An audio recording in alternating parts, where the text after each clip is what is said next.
Внимание, расчет, подготовить совместное действие. Есть подготовиться к совместному действию. Внимание, пуск. Есть пуск.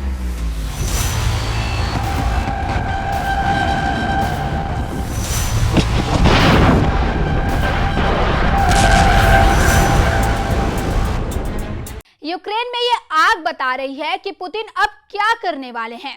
Kharkiv को जलाकर रूस का अगला टारगेट कौन बनने जा रहा है, तस्वीरें बता रही हैं।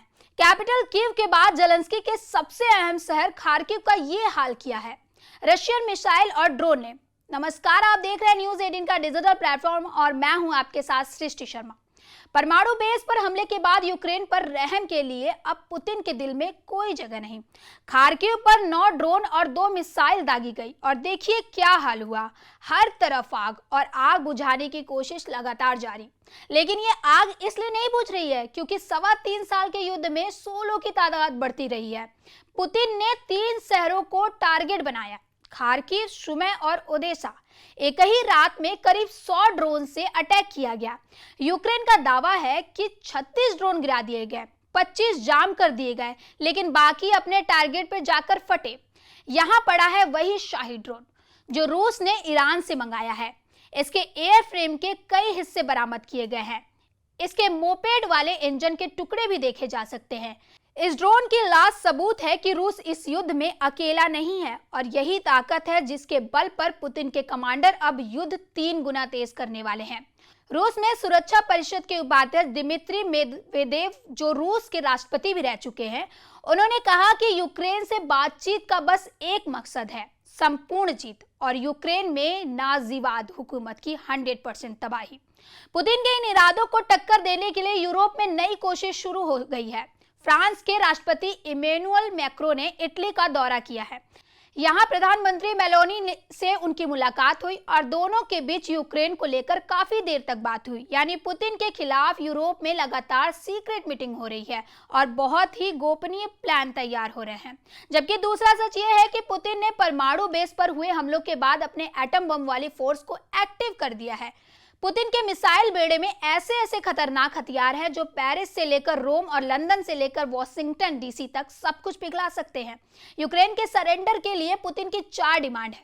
रूस चाहता है कि यूक्रेन अपने पूर्वी इलाकों को खाली कर दे, वहां से हट जाए।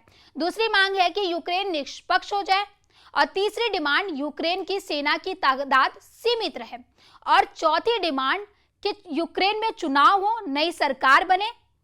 जाहिर है कि पुतिन यूक्रेन को मार भी रहे हैं, सहला भी रहे हैं और उसकी आंखों में आंखें डालकर ये भी कह रहे हैं कि पूरी तरह तबाह होने से अच्छा है रूस की बात मान ली जाए।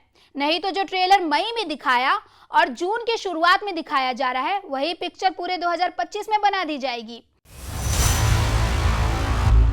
Внимание, расчет, подготовить совместное действие. Есть подготовиться к совместному действию. Внимание, пуск. Есть пуск.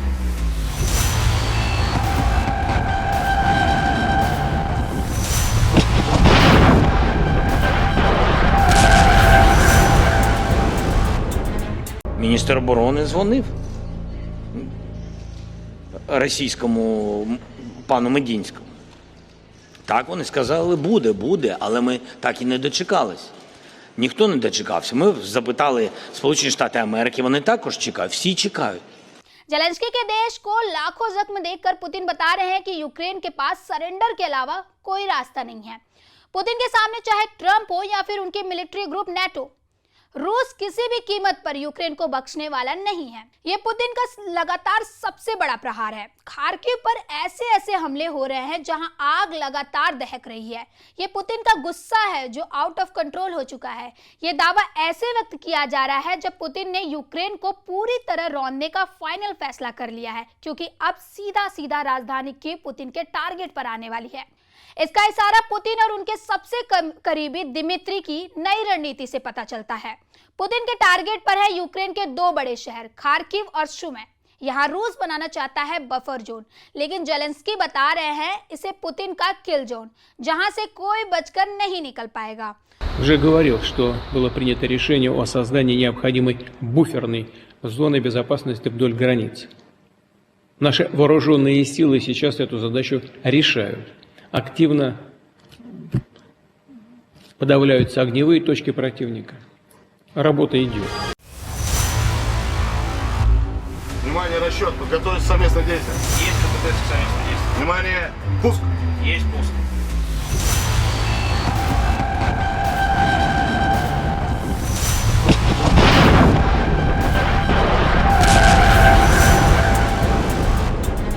पुतिन बता चुके हैं कि यूक्रेन के कई फायरिंग पॉइंट यानी कई मोर्चों पर ताबड़तोड़ हमले किए जा रहे हैं और उनको जल्द से जल्द उखाड़ फेंकने की कोशिश है। रूस ने अब तक सुमे के आसपास दर्जनों गांवों पर कब्जा कर लिया है। कई और गांवों और कस्बों के आसपास आमने सामने का युद्ध चल रहा है। पुतिन ने मई महीने में बहुत तेज हमले किए हैं और अब ट्रंप को भी लग रहा है कि जून का महीना यूक्रेन में जेलेंस्की के लिए करो या मरो होने वाला है। जेलेंस्की का इल्जाम है कि रूस बैलिस्टिक मिसाइल में क्लस्टर वॉरहेड का इस्तेमाल कर रहा है ताकि मिसाइल छोटे दायरे में नहीं बल्कि बड़े इलाके में ज्यादा से ज्यादा तबाही मचाए। I'm not happy with what Putin's doing. He's killing a lot of people, and I don't know what the hell happened to Putin. I've known him a long time, always gotten along with him, but he's sending rockets into cities and killing people, and I don't like it at all, okay? We're in the middle of talking, and he's shooting rockets into Kiev and other cities. I don't like it at all. Putin भी बताना चाहते हैं कि उनके पास Ukraine पर हमला करने के लिए हथियारों की कोई कमी नहीं है। रूस का अटैक जारी रहेगा और यूक्रेन जलता रहेगा। यूक्रेन इस वक्त पुतिन की मिसाइल पावर से बहुत ज्यादा घबराया हुआ है।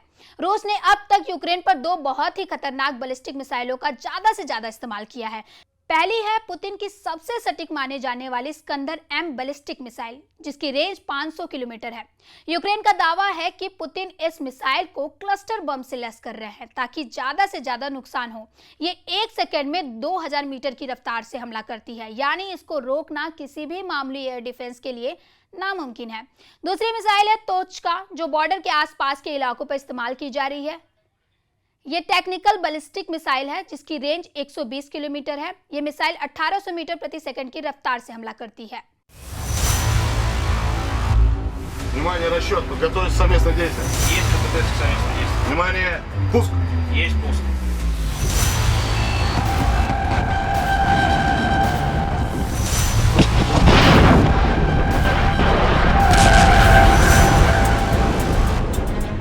ऐसा इसलिए क्योंकि रूस के परमाणु एयरबेस पर हुए हमलों ने पुतिन का गुस्सा कई गुना भड़का दिया है। रूस के 40 विमानों को भस्म करने वाले जेलेंस्की के दावे ने पुतिन को बहुत बड़ा चैलेंज दे दिया है और अब पुतिन किसी भी सूरत में इसका बहुत बड़ा बदला लेना चाहते हैं। इसलिए उन्होंने यूक्रेन के बड़े शहरों में ऑपरेशन सर्वनाश शुरू कर दिया है। पुतिन बार बार बता रहे हैं कि उनके गुस्से में जेलेंस्की के लिए रहम की कोई जगह नहीं है। पुतिन का सिर्फ एक मकसद है, नाटो का सरेंडर और यूक्रेन के टुकड़े। इसलिए पुतिन के लगातार हमलों ने अब और तेजी से यूक्रेन को जलाना शुरू कर दिया है। धन्यवाद। ऐसी ही खबरों के लिए देखते रहे न्यूज़ 18 का digital platform and do like, share, subscribe the channel. Внимание, расчет. Подготовить совместное действие. Есть КПТ совместное действие. Внимание, пуск. Есть пуск.